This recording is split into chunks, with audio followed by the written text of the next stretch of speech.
다윗이 도피하여 라마로 가서 사무엘에게로 나아가서 사울이 자기에게 행한 일을 다 전하였고 다윗과 사무엘이 나요스로 가서 살았더라.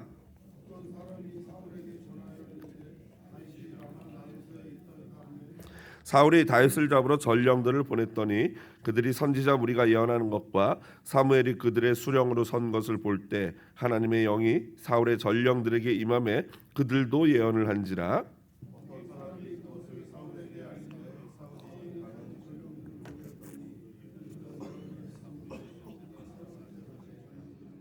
보냈더니 그들도 예언을 한지라. 이에 사울도 라마로 가서 세구에 있는 큰 우물에 도착하여 물어 이르되 사무엘과 다윗이 어디 있느냐. 어떤 사람이 이르되 라마 나요스에 있나이다.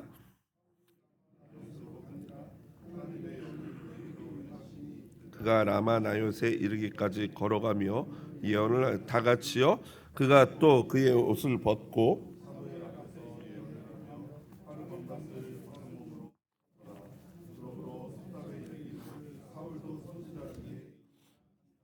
아멘.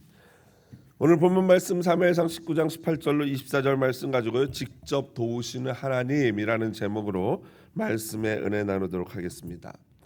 여러분, 좀 기쁜 소식 하나를 공유하자면요. 지난주 함께 기도했던 우리 이은주 비 집사님 있지 않습니까?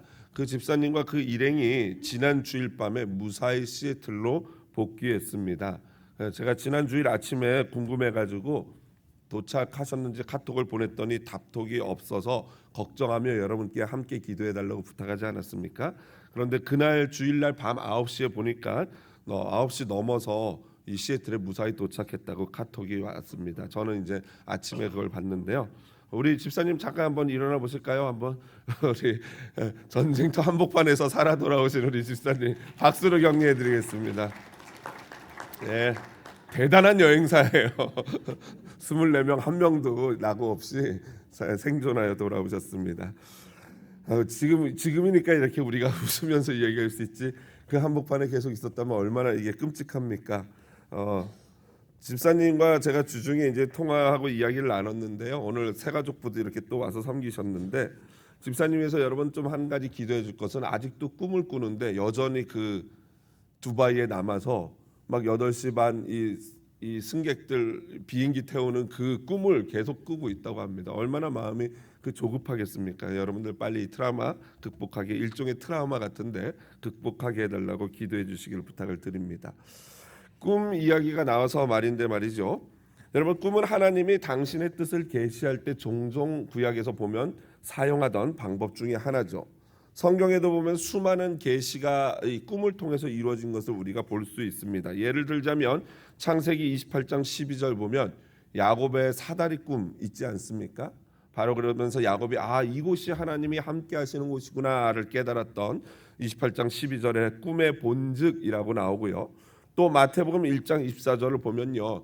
마리아가 임신한 사실을 알고 요셉이 그를 조용히 끊어내려고 할 때 요셉의 꿈 가운데 하나님의 사자가 나타나서 그러지 말라, 그 아이를 낳고 이름을 예수라고 하라라고 계시했던 요셉이, 마태복음 1장 24절 보면 요셉이 잠에서 깨어라는 구절을 통해서 꿈에서 하나님이 너무나도 디테일하게 계시를 하셨던 것을 알 수 있습니다. 그렇다고 여러분, 오늘날 현재 우리가 꾸는 꿈을 가지고 하나님의 계시다라고 생각하면 안 됩니다. 꿈 끝에 보면요, 귀여운 강아지가 한 마리 이렇게 뽀로로 지나갈 거예요. 그러면서 그 강아지가汪汪 이러죠. 여러분, 대부분 우리의 꿈은 그렇습니다. 성경에 나오는 계시적인 꿈은 분명히 있고, 특별히 하나님이 오늘날도 필요하면 꿈을 통해서 계시하실 때도 있지만, 대부분 우리의 꿈은 우리의 심리적인 상태를 반영합니다. 그래서 지금은 또 프로이트나 칼융 같은 심리학자들은 꿈을 억눌린 욕망이나 무의식적인 자아의 표출이라고 보았습니다. 정신분석학의 창시자인 프로이트는요, 그의 유명한 저서죠. 꿈의 해석에서 다음과 같이 말했어요. 꿈은 마음속의 무의식적인 요소가 잠을 자는 동안 표출되는 것이며 따라서 무의식을 이해하는 데 있어서 꿈이 매우 중요하다라고 했습니다. 그러니까 마음속에 있는 것이 꿈에, 밤에 잠에서 꿈으로 투사된다라는 것이죠. 하지만 현대 의학이나 현대 과학이 감독이 여전히 왜 인간이 꿈을 꾸는지에 대해서는 정확히 밝히지 못하고 있습니다. 그래서 꿈에 대한 대표적인 가설들이 한 4가지 정도가 있는데 다음과 같아요. 첫 번째로는 감정과 정보의 정리정돈이다. 기억을 강화하는 거다라는 주장입니다. 이건 가장 널리 받아들여지는 이론인데요. 이것은 무슨 말이냐면 우리가 육체가 쉬는 동안 두뇌가 낮에 있었던 모든 정보들을 차근차근 정리하는 그러한 과정이다라는 거예요. 그래서 여러분 막 그냥 벼락치기로 시험 공부하고 잠 안 자고 가면은 어머니들이 그런 말씀을 아이 잠자고 가야지 더 잘 본다는 말씀이 굉장히 과학적이에요. 왜 그럽니까? 자는 동안 공부한 거를 뇌가 알아서 이렇게 차곡차곡 정리하는 거예요. 그래서 스포츠 선수들도 새로운 기술을 익히면요. 그날은 잘 안 되는데 잠을 자는 동안 어떤 일이 벌어져요? 계속 뇌에서 그걸 연습을 합니다. 그래서 다음 날 하면 이게 갑자기 잘 되는 그런 경우들이 있거든요. 그래서 잠이 중요한 거죠. 그다음 두 번째는 위협 시뮬레이션이다. 생존 본능이다. 미리 있을 위험에 대해서 그것을 대비하는 어떤 훈련이다라는 주장입니다. 예를 들면 꿈에 호랑이한테 막 쫓기는 거는 뭐 이 호랑이한테 쫓기는 경우가 되면 내가 어떡할까? 물론 그 사람은 낮에 분명히 호랑이 나오는 그런 다큐멘터리를 보고 이제 잠들어서 이제 그럴 가능성이 있죠. 첫 번째, 두 번째가 합쳐지면 그런 겁니다. 그다음 세 번째는 활성화, 합성 모델이다. 생물학적 현상이다라고 보면서 아무 의미 없다. 그냥 생리적으로 우리가 뭐 화장실 가듯이 벌어지는 일이다라고 그냥 일축하는 학자들도 있습니다. 그리고 마지막으로 무의식적 반영, 아까 프로이트나 칼융 같은 심리학적인 것이다라는 거죠. 간혹 이 사람들이 나체로 자신이 막 꿈에 돌아다니는 꿈을 꾸지 않습니까? 그럴 경우는 분명히 마음속에 뭔가 수치스러운 지금 상황에 놓여 있는 그런 심리적 상태가 반영될 가능성이 높다라는 그런 주장입니다. 저는 이 4가지 모두가 복합적이라고 생각을 합니다. 어떤 경우에는 꿈을 꿨는데 아예 생각나지도 않는 경우 있죠. 그거는 이제 생리적인 어떤 그런 현상일 거라고 보여주고 아마 이 4가지가 복합적으로 일어나고 마지막으로 또 그런 꿈을 통해서 하나님이 영적으로 그런 계시를 하지 않나 생각을 합니다. 그런데 오늘 본문을 보면요, 꿈도 아니에요. 꿈이 아닌 실제에서 벌거벗은 수치스러운 상태로 하루 낮과 밤을 들어 누워서 사무엘 앞에서 예언을 하며 보내는 사울의 이야기가 등장합니다. 도대체 이것이 어떻게 된 일이고 무엇을 의미하는지 오늘 함께 잠깐 살펴보도록 하겠습니다. 지난 2주간 본문에서 우리는 하나님께서 다윗을 보호하시는데 누구를 통해서 보호하셨습니까? 첫 번째는 요나단, 사울의 아들. 아버지는 죽이려고 하고 아들은 살리려고 합니다. 두 번째는 사울의 딸 미갈을 통해서 다윗을 철저하게 보호하셨던 것을 지난주까지 살펴보았습니다. 오늘 본문에서 다윗은 미갈의 도움으로 겨우 도망한 후에 사무엘이 있는 라마로 도망했고요. 사울이 이 소식을 듣고는 자신의 부하들을 보내서 다윗을 죽이려고 합니다. 그런데 사울이 보낸 전령들이 선지자들과 예언하고 있는 사무엘 선지자를 보고서는 바로 그들에게도 하나님의 영이 내리면서 그들 역시도 예언을 하게 됩니다. 한마디로 다윗 참수 작전이 실패한 것입니다. 사울이 이 소식을 듣자 다시 자객을 보냈고 또 동일한 일이 반복되고 그래서 또 다시 자객을 보냈는데 또 똑같은 일이 벌어집니다. 그래서 이번에는 사울이 직접 나섭니다. 하지만 그 역시도 하나님의 강력한 임재, 성령의 임재 가운데 사로잡혀서 벌거벗은 채로 하루 종일 예언을 하며 사무엘 앞에 무기력하게 누워 있습니다. 죽이려면 얼마든지 죽일 수 있는 아주 무방비한 그런 상태죠. 오늘 본문 이처럼 굉장히 신비로운 이야기입니다. 오늘 본문에서 저는 2가지 큰 교훈을 발견하게 되는데요. 첫 번째로 하나님은 당신의 자녀들을 도우시되 직접 도우실 때도 있다라는 것입니다. 다윗은 아내 미갈의 도움을 통해서 목숨을 부지하여 결국 도망했지만 마땅히 갈 곳이 없었어요. 그래서 찾아간 곳이 어디냐면 바로 선지자 사무엘이 있는 라마였습니다. 아마도 다윗은 사무엘 선지자와 지속적인 소식을 나누고 있었던 것으로 보여집니다. 가장 위기 때에 달려갈 수 있는 존재가 바로 사무엘이었던 것이죠. 이것은 다윗의 마음속에 사무엘이라는 사람이 어떤 위치를 차지하고 있는지를 보여주는 단면이죠. 여러분, 위기 때 여러분은 어디로 달려갑니까? 어떤 사람은 위기 때가 되면 은행을 찾아갑니다. 그죠? 어떤 사람은 위기가 오면 점쟁이를 찾아갑니다. 어떤 사람은 위기가 오면 친구를 찾아가죠. 하지만 마음속에 하나님을 제일 우선순위로 두고 있는 자는 누구를 찾아가겠습니까? 바로 사무엘과 같은 하나님의 사람을 찾아가는 것입니다. 함께 자신의 문제를 의논하고 기도 제목을 나누고 손 붙잡고 같이 기도하고 기도받고 그렇게 하는 것입니다. 물론 어떤 문제냐에 따라서 반드시 그 이후에 실제적인 만남, 실제적인 대처가 당연히 필요하겠죠. 뭐 재정적인 문제라면은 은행을 찾아가야 되고, 또 무슨 도움이 필요한, 사업적으로 친구의 도움이 필요하면 또 친구를 찾아가야 하겠지만, 가장 중요한 것은 마음의 우선순위를 말씀드리는 거예요. 내 마음에 무엇이 있느냐에 따라서 가장 처음 누구를 찾아가고 어떻게 그것을 진행하는, 문제가 발생했을 때 그걸 해결하는지 그 프로세싱을 말씀드리는 것입니다. 사무엘이 살고 있는 동네는 라마라는 동네였습니다. 그렇다면 다윗은 얼마나 되는 거리를 지금 도망하여 온 것일까요? 궁금하지요? 사울의 집이 있었던 곳은 어디입니까? 사무엘상 10장 26절, 11장 4절, 15장 34절을 보면 사울의 집은 어디 있다 그랬어요? 바로 기브아라는 곳에 있었습니다.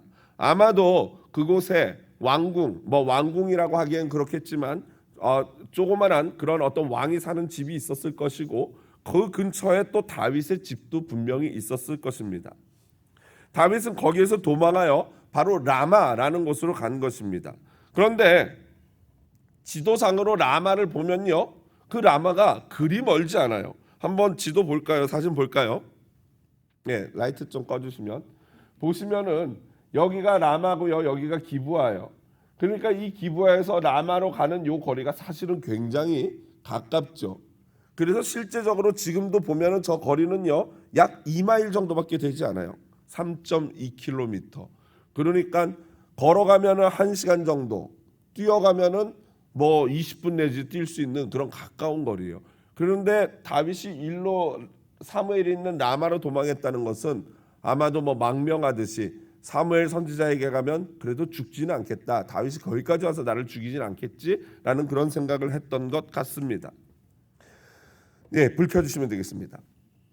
사무엘은요 지금 현재 어떤 상태냐, 그때 사울이 아말렉 왕 아각을 죽이라라는 명령에 따라서 전쟁을 하고 아각을 죽이지 않고 좋은 양 막 살려주지 않았습니까? 그 이후에 사무엘이 가가지고 아각 왕을 죽이고 사울 왕에게 선포하죠. 당신을 하나님이 버렸습니다 라고 선포하고 나서는요 정치계를 은퇴했습니다. 만약에 사무엘이 계속 정치계에 남아 있었으면 사울이 가만두지 않았을 것입니다. 그렇게 은퇴하고 나서는요 선지자 학교를 세워서, 신학교를 세워서 후진들을 양성하고 있었던 것입니다. 그러니까 지금으로 보면은, 오늘날로 치자면은 신학교 세워서 총장님이 되신 것이죠. 다윗은 사무엘에게 사울이 자신을 죽이려고 하는 이런 모든 사실을 알려줍니다. 그러자 사무엘은 다윗을 데리고 라마 나요시라는 곳으로 이동을 합니다. 그러면 라마는 좀 전에 살펴봤는데, 그럼 나요시라는 곳은 도대체 또 어딘가? 보면요, 나요시라는 단어의 의미는 거처, 거주지 또는 초원지대라고 해석을 합니다. 그런데 학자들이 가만히 보니까요, 이 나요시라는 단어가요 항상 지명과 함께 쓰여졌어요. 뭐 라마 나옳, 기브아 나옳 이런 식으로요. 그래서 학자들이 여기서 착안한 게 뭐냐면은, 라마 나옅은 아마도 라마에 있는 선지자 생도들의 기숙사, 돔일 것이다 라고 봤던 것입니다. 그러니까 사무엘은 지금 라마에서 자신이 가르치고 있는 학생들을, 신학교가 있는데 거기에 여러 동의 기숙사가 있는데 그곳으로 바로 다윗을 안내했던 것입니다. 그리고 그 기숙사는 아마도 광야나 초원지대 같은 외진 곳에 있었던 것이었죠.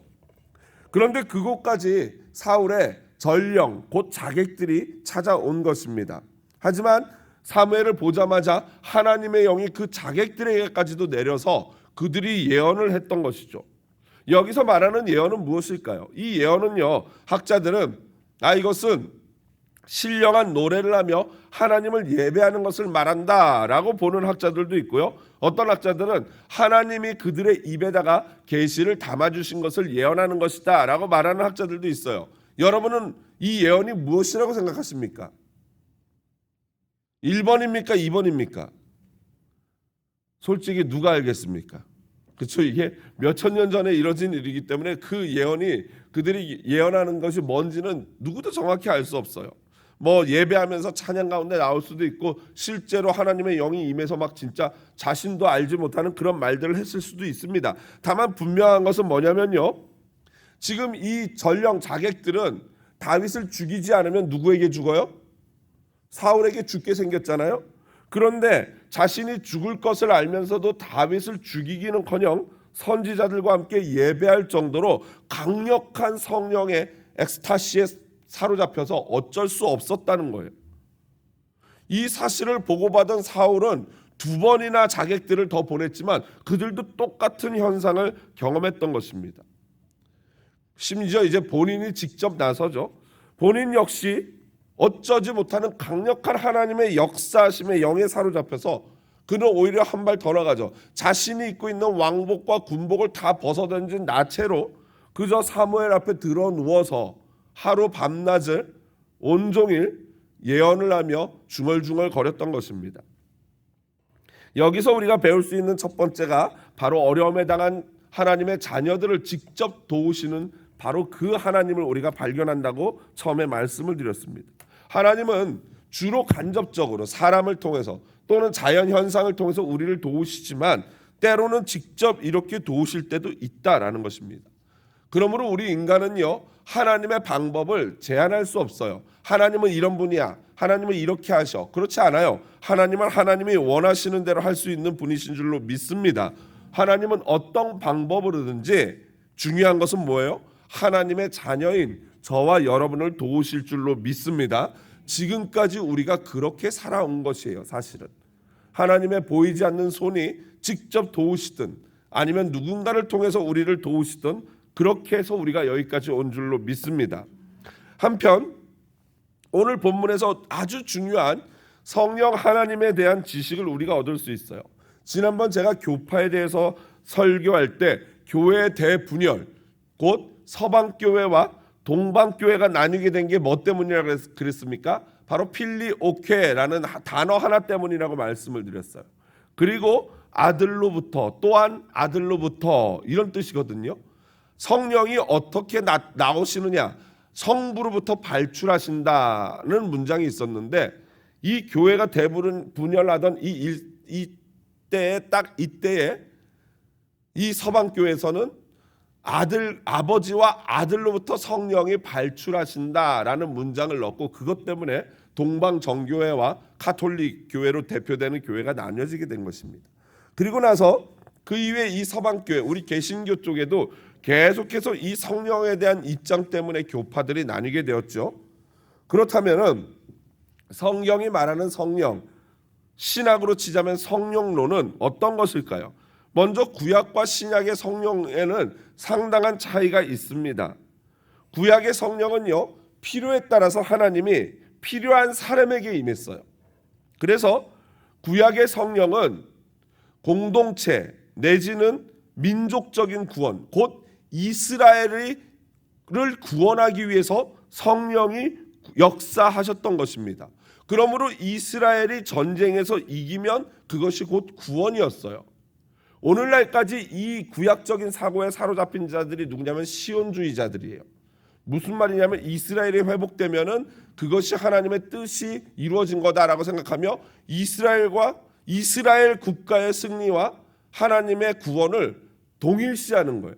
이거 굉장히 위험한 거예요. 예를 들자면 지금 이스라엘과 이란이 전쟁하면 이스라엘은 무조건 하나님 편, 이란은 사탄, 이런 단순한 구도로만 보는 것이 바로 시온주의자들이에요. 이거 위험합니다. 물론 영적으로는 당연히 우리 미국이라든가 이스라엘이 하나님 편이라고 저 역시 생각을 하지만 그렇다고 100% 미국이 하나님의 승리, 이스라엘의 하나님의 승리 이렇게만 보면은 굉장한 신학적인 문제가 발생하는 거예요. 그런 자들이 바로 시온주의자들입니다. 그런데 구약에서는 그게 맞았어요. 구약에서는 이스라엘이 승리하는 게 곧 하나님이 승리하는 거였어요. 왜냐하면 하나님이 이스라엘 백성을 당신의 친백성으로 삼아서 그렇게 역사하셨기 때문이에요. 그런데 지금 신약에는 진짜 참 이스라엘이 누구라 그랬어요? 모르세요? 바로 여러분. 뭐예요? 참 이스라엘이 누구예요? 예수를 구주로 고백하는 자들이 참 이스라엘인 줄로 믿습니다. 그래서 참 승리는 이제 신약 시대에는 성령의 역사심이 바뀐 거예요. 구약에는 왕이나 선지자나 제사장을 통해서 이스라엘이라는 나라를 지도하면서 그 나라를 사용해서 승리하는 게 구원이었다면 신약 시대에는 이제는 성령이 누구에게 임해요?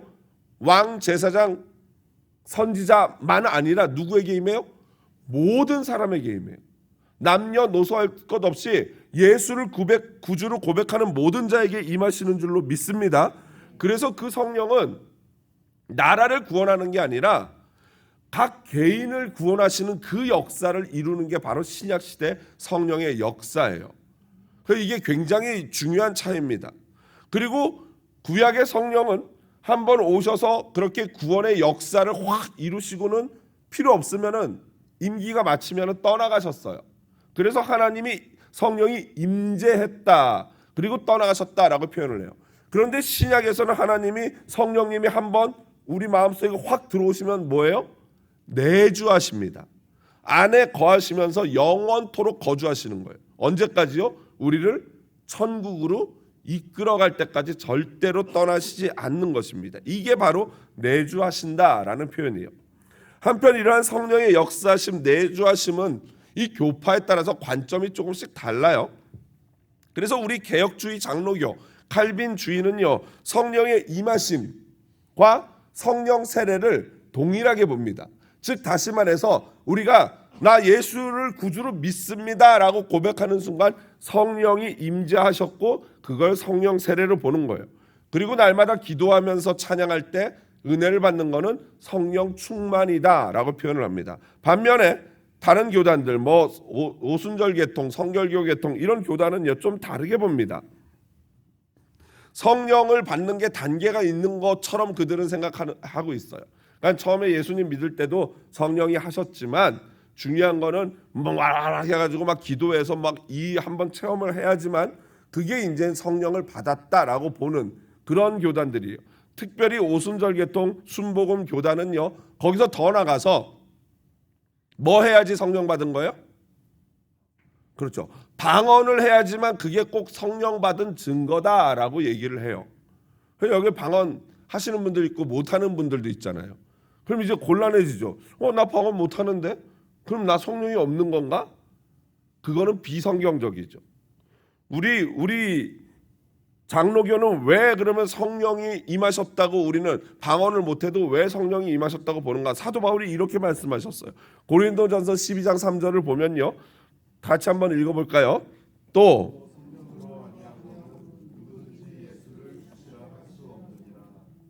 아멘이죠. 여러분 예수를 구주로 고백하시죠? 아멘이시죠? 그러면 이미 그분 안에는 성령이 내주하시는 줄로 믿습니다. 다만 방언하고 기도해서 눈물을 흘리고 하는 것은 내 안에서 성령이 충만해지는 거예요. 다만 그 차이예요. 그런데 이 다른 교단들은 그것을 잘 분리해내지 못했던 것 같아요. 성령의 내주하심과 성령의 충만을 구분하지 못한 것 같습니다. 이것은 우리 개혁주의 장로교의 입장인 것입니다. 그러므로 오늘 세례식, 입교식 하는 이런 자녀들 있잖아요. 그들이 그들의 입술로 예수가 나의 구세주이십니다라고 나는 죄인입니다라고 고백하기만 한다면은 이미 그들 안에 성령이 내주하시는 줄로 믿습니다. 한편 오순절 성령 강림 사건은요 이 땅에 처음이자 마지막으로 있는 특별한 사건이에요. 그 오순절 사건이 여전히 반복된다고 하면 그건 큰 문제가 됩니다. 신학적으로. 그 오순절 사건은 뭐냐면요. 처음 성령이 이 땅에 공식적으로 임하셔서 이제 예수님과 바톤 터치를 하는 거예요.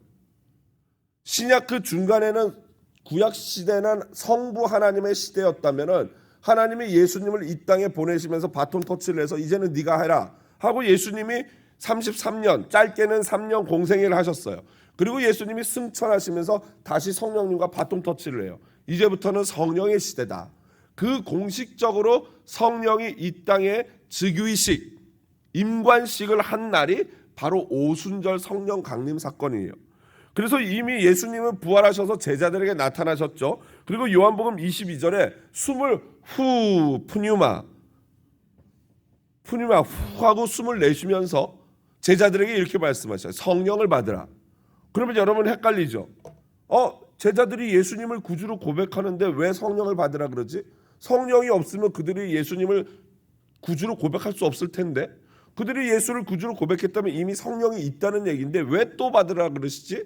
라는 이런 의문이 들죠. 제가 좀 전에 설명한 거에 의하면 여기서 차이가 있다면 오순절이 아직 지나지 않았다는 거예요.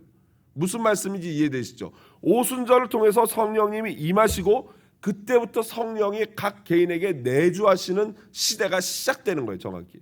그러니까 그 전에는 제자들이 예수님을 믿을 수 있었던 것은 성령의 공식적인 내주하심 때문이 아니라 성령의 뭐예요? 그저 임재하셔서 그들을 하나님께로 이끌어 주시는 은혜 때문에 될 수 있었던 거고 이제부터 진짜로 성령이 내주하심으로 말미암아 그들이 예수 그리스도의 진정한 제자가 되는 거예요. 그걸 어떻게 할 수 있어요? 오순절 전에는 제자들이 예수님 안다 그랬어요? 모른다 그랬어요? 모른다 그러고 다 도망갔잖아요. 그런데 오순절 지나고 성령이 충만하게 임재하고 나니까 어떻게 됐어요? 죽이려면 죽여라 이러고 나와서 예수 그리스도를 증거하게 된 겁니다. 이게 바로 성령이 내주하시는 자가 순교할 수 있는 힘까지 생기는 거예요. 하나님은 이미 요엘 선지자를 통해서 이러한 시대를 예언하셨습니다. 요엘서 같이 한번 읽어보겠습니다. 그 후에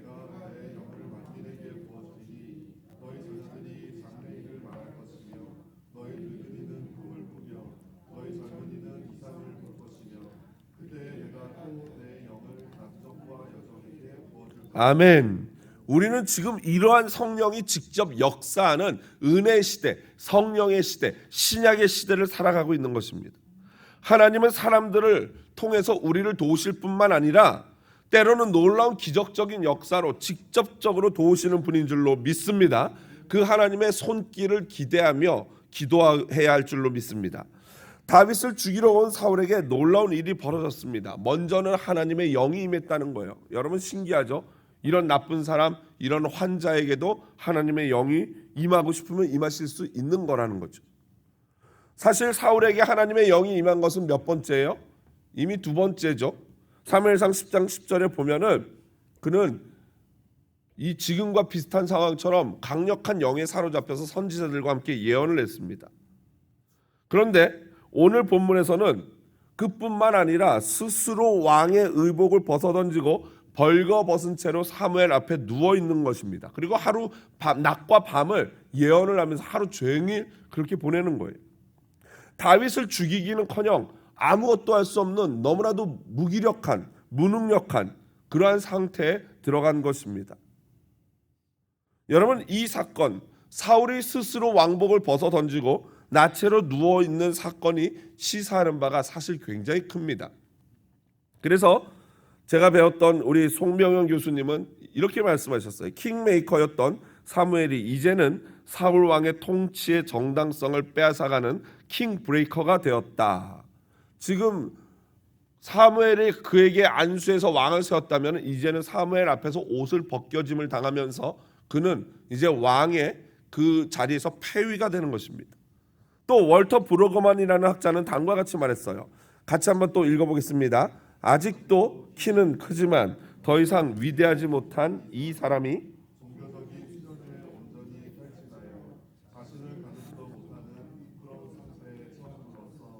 자신의 굴종의 모습이 얼마나 힘없고 처량한 신세인지를 여실히 보여주었다. 이 일화는 사울의 비적법성을 극적으로 나타내주는 행위이다. 이제 사울은 적법한 왕이 아니라는 것이죠. 모든 학자들은 이 장면에서 사울은 이미 이제 끝났다라고 봅니다. 이제부터는 완만하지만 사울은 점점 하강곡선을 그리면서 내려오게 될 것입니다. 그는 이미 하나님에 의해서 폐위된 것입니다. 우리가 여기서 배울 수 있는 중요한 교훈은 뭡니까? 바로 이것이에요. 우리가 스스로 하나님 앞에 벗어야 할 옷을 벗지 않으면 누가 직접 벗기셔요? 하나님이 직접 벗겨내신다는 거예요. 그렇게 되면 우리는 사람들 앞에서 수치를 당하게 됩니다. 사울처럼 말입니다. 이런 비슷한 경우를 성경에서 우리는 또 볼 수 있습니다. 열왕기하 5장에 나오는 바로 나아만 장군 이야기죠. 아람 국가가 있었어요. 이것은 이스라엘의 적국이었어요. 그런데 그 적국에 그 굉장한 장군이 있었는데 바로 나아만이에요. 그래서 그는 왕에게 굉장한 총애를 받았는데 문제는 그에게 질병이 있었습니다. 뭡니까? 문둥병이죠. 그러니까 어떻게 보면 겉으로 보면은 모든 것을 가진 자였으나 실상을 들여다보면 그는 모든 것을 잃은 사람이었던 것입니다. 그런데 이스라엘에서 잡아온 여종 하나가 있었어요. 그 여종이 자기 주인의 상태를 보고 혼잣말로 아이고 우리 엘리사 선지자님이 있었으면은 우리 주인님이 나았을 텐데 이렇게 얘기를 했던 거예요. 아마도 그 나만 장군은 그래도 좀 인격적으로 종들을 잘 대해줬던 것 같아요. 여러분이 여종이라면 못되게 굴면 이런 말 해요, 안 해요? 안 알려주잖아요. 아유 잘됐다, 꽃이다, 아유 쌤통이다 이러죠. 죽어라 막 이럴 거예요. 그런데 잘 대주니까 안타까운 마음에 우리 주인님이 엘리사 선지자 한번 만났으면 좋겠다 이런 얘기를 했던 것이죠. 그러니까 사람이 착하게 살아야 되는 겁니다. 그렇게 말했더니 나만이 듣고는 왕에게 얘기해가지고 아람 왕이요 편지를 보냈어요. 이스라엘 왕에게 우리 장군을 좀 고쳐주십시오라고. 그랬더니 이스라엘 장군이 울며불며 이거 나 이제 죽었다. 이 아람 왕이 핑계대고 내가 얘를 어떻게 고쳐 문둥병을 나 죽이려고 우리나라 쳐들어오려고 이거 그런 거다라고 막 울며불며 난리가 났어요. 그랬더니 엘리사가 그 소식을 듣고는 왕이시여 걱정 마십시오. 나아만 장군 나에게 보내십시오라고 말합니다. 그래서 나아만 장군이 이제 엘리사에게 먼 길을 왔거든요. 그런데 엘리사 선지자가 어떻게 합니까? 내다보지도 않아요. 그래서 집안에서 소리치는 거예요. 요단강에 가서 7번만 씻으셔. 그러면 나아만이 너무나 황당한 거죠. 아니 우리 아람에 뭐 이보다 좋은 강이 없어서 내가 여기까지 왔냐? 야 우리나라 강이 훨씬 맑고 깨끗한데 이 똥물에 내가 왜 미쳤어? 왜 씻냐? 가자 이제 죽었어. 이러고 이제 돌아가려 그러는데 나만 장군이 종들을 잘 둔 것 같아요. 갑자기 종들이 일제히 말리면서 장군님 병이 나으려면은 이것보다 더한 일도 하지 않겠습니까? 근데 그깟 요단강에 몸 7번 씻으라는 것을 안 하고 돌아간다는 것은 너무나도 비합리적이에요. 이 종들도 굉장히 논리적이에요. 그렇죠? 이렇게 논리적으로 설명을 하니까 나만 장군도 또 괜찮은 사람이에요.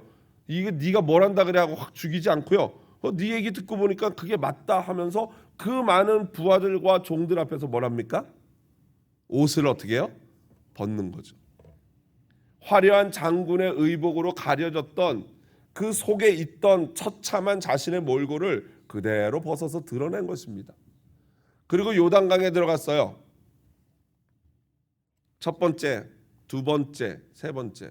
제가 어제 본문을 보니까 점점 뭐 나아졌다 이런 얘기가 없고요. 그래서 어떤 이 목사님들은 이 본문을 설교하면서 이렇게 설교하기를 좋아하셔요. 첫 번째 들어갔다 나와도 변화 없었습니다. 두 번째 들어갔다 나와도 변화 없었습니다. 계속해도 6번째에도 아무 변화가 없었어요. 그런데 마지막 7번째 들어갔다 나오니까 성경에 뭐라고 돼 있어요? 어린 아이와 살과같이 됐다. 즉 애기 피부 됐다는 거예요. 애기 피부 뽀송뽀송한. 할렐루야. 이게 하나님의 역사인 줄로 믿습니다. 나만 장군은 자신의 수치를 그대로 드러냈어요. 하나님 앞에 하나님에 의해 교만의 옷, 체면의 옷이 벗겨졌고 그는 구원을 받은 줄로 믿습니다. 여러분 스스로 오늘 질문해 보십시오. 지금 내가 벗어야 될 옷은 무엇인가? 어쩌면 나아만처럼 교만의 옷을 우리는 입고 있지 않습니까? 아니면 사울처럼 미움의 옷, 불신의 옷, 불안의 옷, 두려움의 옷을 입고 있지는 않습니까? 여러분 그것이 무엇이든지 간에 내가 스스로 깨닫고 기도하며 벗어내지 않는다면은 언젠가 하나님이 그 옷을 벗겨내실 것입니다. 그리고 그때는 좀 아프고 수치스럽습니다. 하나님 앞에 나아가 나의 약점과 연약함과 악함을 쏟아내고 체면의 옷을 벗어내야 합니다. 그때 나에게 진정한 놀라운 구원이 임하게 될 줄로 믿습니다. 말씀을 마무리하면서 중요한 질문 하나가 떠오릅니다. 하나님께서는 사울 왕의 옷을 벗기신 후 바로 다윗을 왕으로 세우지 않았죠. 제가 지난주에 보니까 20년이라고 말씀드렸던 것 같은데 무려 잘못 말씀드렸어요. 10년이죠. 무려 10년 동안 다윗은 사울에게 쫓김을 받습니다. 어떤 학자들은 15년까지도 보는데 왜 하나님은 사울의 옷을 벗기신 후에도 10년 동안 그를 왕으로 내버려 두시고 또 다윗에게 기름을 붓고는 10년 동안 그를 도망 다니게 하신 것일까요? 그것은 이렇습니다. 하나님께서는 사울에게는 10년이라는 시간 동안 회개의 기회를 준 것이고 다윗에게는 10년이라는 시간 동안 훈련을 하셨던 것입니다. 진 에드워드는 세왕 이야기에서 다음과 같이 말합니다. 왜 하나님의 신성한 학교인 순종과 깨어짐의 학교에는 그렇게 학생이 없는 것일까? 그 이유는 이 학교에 입학한 모든 이들은 고통과 고난을 겪어야만 하기 때문입니다. 그리고 당신도 잘 알고 있겠지만 그런 고통과 고난을 주는 이들은 보통 깨어지지 않은 그리고 하나님께서 주권적으로 택하신 지도자인 경우가 많았습니다. 그런 학교에 다윗이 입학했고 사울은 다윗이 깨어지고 부서지기 위해 하나님께서 선택하신 통로였던 것입니다. 그렇습니다. 하나님은요 사람을 통해 도우시기도 하지만 또한 하나님은 사람을 통해서 훈련하시고 연단하시는 분인 줄로 믿습니다. 하나님 앞에 아직 깨어지지 않은 사람, 즉 사울과 같은 사람들을 통해서 하나님은 다윗과 같은 하나님의 사람을 어떻게 한다는 거예요? 연단하고 훈련하시는 것입니다. 그러면서 동시에 사울에게는 10년이라는 시간을 기다리시면서 회개하기를 기다렸던 것입니다. 그렇습니다. 하나님은 사람을 통해서 도우시고 훈련하시는 분인 줄로 믿습니다. 하지만 오늘 본문에서처럼 또 직접 도우시기도 합니다. 그러므로 우리의 믿음은 열려 있어야 합니다. 어떤 경우든 어떤 방법이든 우리를 보호하시고 도우시는 하나님께 마음이 활짝 열려 있어야 합니다. 그럴 때 하나님이 주시는 은혜를 누릴 수 있는 줄로 믿습니다. 또한 겸손하게 하나님 앞에서 내가 벗어야 할 옷이 있다면 제발 벗으십시오. 벗어야 합니다. 히브리서 저자는 다음과 같이 말합니다. 같이 큰 목소리로 읽어보겠습니다.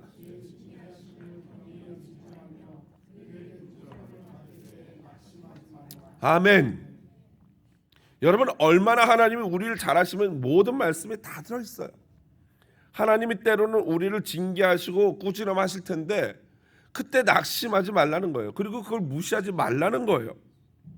성령이 내주하시면서 나의 교만과 나의 아집과 나의 미움을 다루실 때 우리는 낙심해서는 안 되고 오히려 하나님의 그 다루심에 순종하며 내 옷을 벗어야 하는 것입니다. 하나님의 꾸중을 달게 듣고 나만처럼 하나님과 사람들 앞에서 교만과 체면의 옷을 벗을 때 우리는 놀라운 구원의 은혜를 경험할 것입니다. 끝까지 우리를 사랑하시고 보호하시는 하나님의 구원의 은혜를 누리시는 성도님들 되시기를 주님의 이름으로 축복드립니다.